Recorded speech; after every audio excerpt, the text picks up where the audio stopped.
دوستان گرامی، حضور نبی کریم صلی اللہ علیہ وآلہ وسلم نے فرمایا کہ آخری زمانے میں 4 قسم کے لوگ حج و عمرہ کریں گے۔ صحابہ نے پوچھا کون سے؟ آپ صلی اللہ علیہ وآلہ وسلم نے فرمایا کہ ایک فخر کرنے کے لیے کریں گے حج اور عمرہ، دوسرا دکھلاوے کے لیے کریں گے، تیسرا تجارت کے لیے کریں گے، چوتھا بھیک مانگنے کے لیے کریں گے کہ میں جاتا ہوں وہاں کچھ اکٹھا کر لوں۔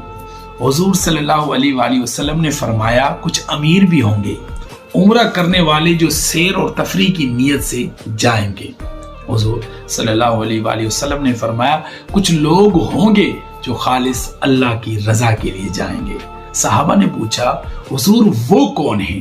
تو آپ صلی اللہ علیہ وآلہ وسلم نے فرمایا وہ تو اللہ کی جماعت ہے، وہ رب کا گروہ ہے۔ تو حضور انہیں کیا ملے گا؟ فرمایا وہ دعا کریں گے تو اللہ ان کی دعا قبول فرمائے گا۔ اللہ نے انہیں بلایا ہے، وہ اللہ کے مہمان ہیں، جو دعا مانگیں گے رب ان کی دعا قبول فرمائے گا۔